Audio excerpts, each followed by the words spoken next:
Alright, it's just about time to slap this thing into the vehicle, but it's going to be so heavy I'll probably have to remove these gigantic wires off of it and maybe even the bottom 2 amps and put them back on once it's back in. It's just too much to lug around. I already know where everything goes, so it's really no big deal.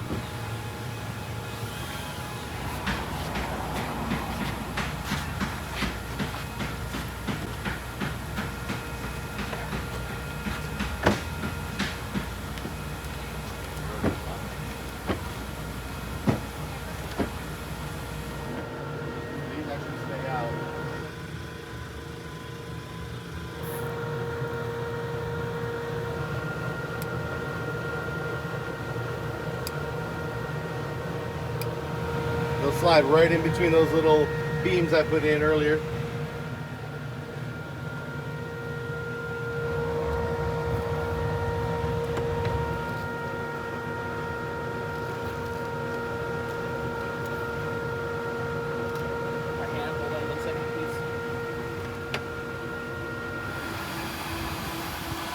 Getting ready to put the box in here in a minute. A couple little 8-gauge ring terminals. Will attach to the side.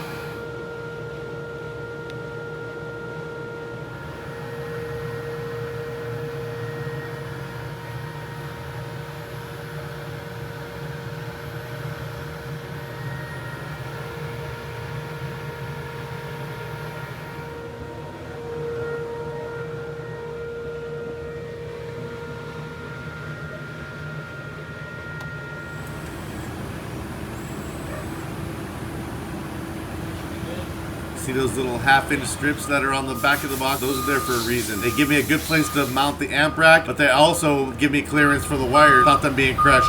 If you're asking why we're all the way at the very end of those forks, it's because those are my extension forks. We didn't feel like taking them off. We don't really need to. They're fine.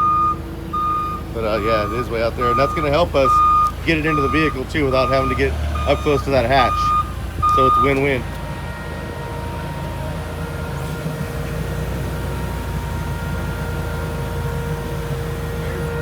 Remember, if you watch the old videos, this is 0.7 ohms, 2 subs, and on the other side, we've got the exact same thing. So 0.7 on those wires, 0.7 on those, 1 on each amp.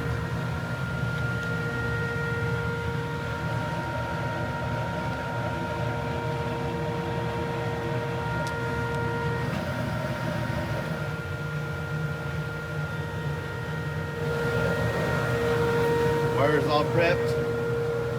Heading to the rack, ready to put the box in.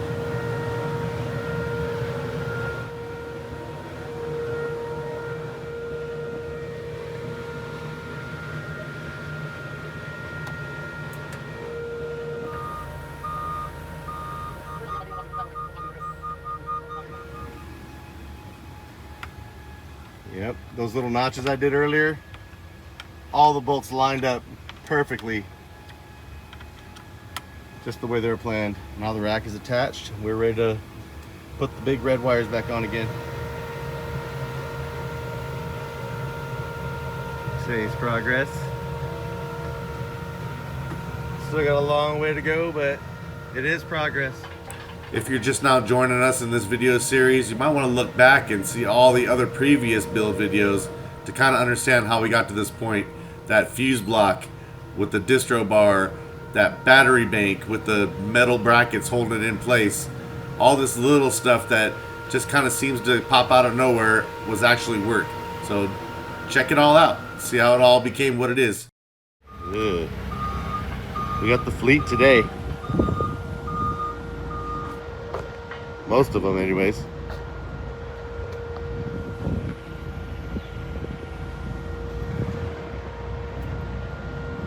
Let's see that thing.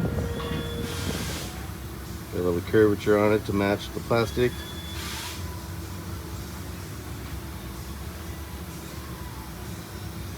And I 3D printed this little trim piece for the 4/0 wires.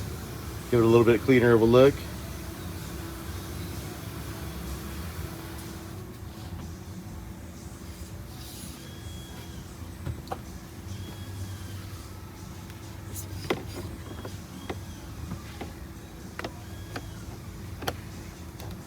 Nice, bud, nice.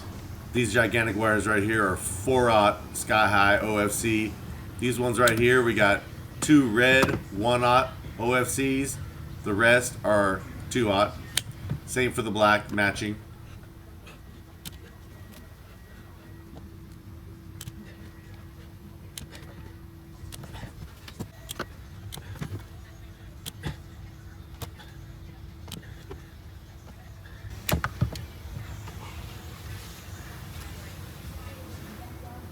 Put those all on there. And this right here is my beloved Milwaukee cable stripper. But just to let you know, this cable stripper does not work for our car audio wires that we typically use. I had to modify it in order for it to work.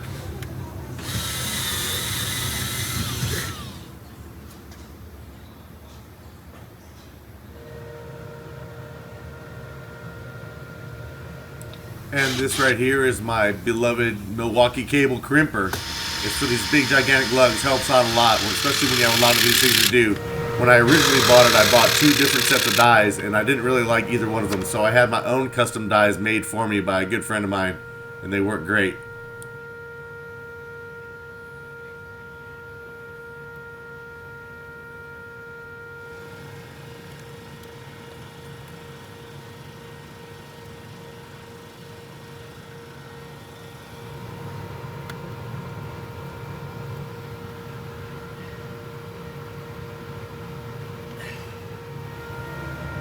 So we're gonna do a 2, a 3, 4 6s, and 1 100 on this.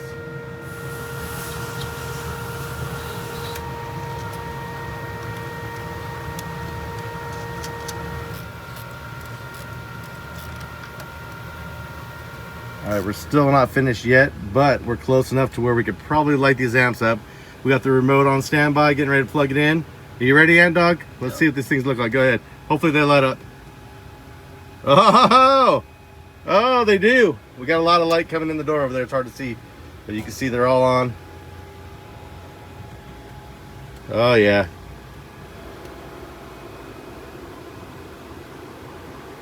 Turn them all red.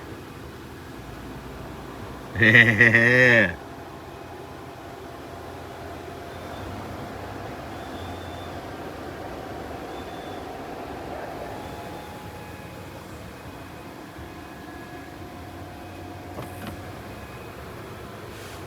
Yeah, we still got a ways to go with the wiring, but I had to see what this shit looked like before we leave for the weekend.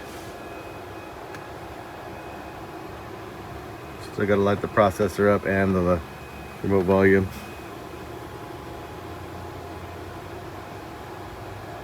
Me with the green one time. Okay. All right, I can change the color of the amps with the remote, but I gotta use the app.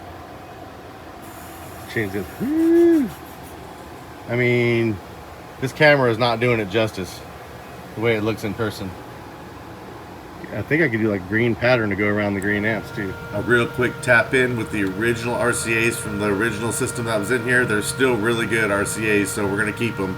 We just have to cut them down to length, resolder some new ends on them, and then tap into the amp rack, and we should be good to go.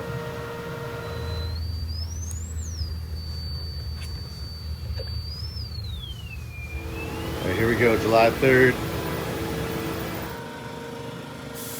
All right, the block is wired up. The batteries are not wired up yet. We got a little temporary wire on them, so we can fire up the amps and see what everything looks like. Got a whole bunch of little wires underneath that SMD thing right there for the LEDs, remotes, and the processors. So that's gonna be all coming up next. Let's check this out real quick.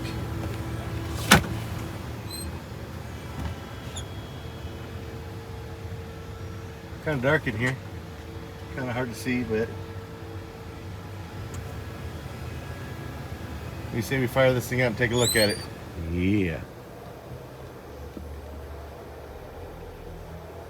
Lit up like the 4th of July. That is hell. Can't wait to hear it. As soon as we get the DSP lit up next week, after the weekend, get to get a taste, listen to it.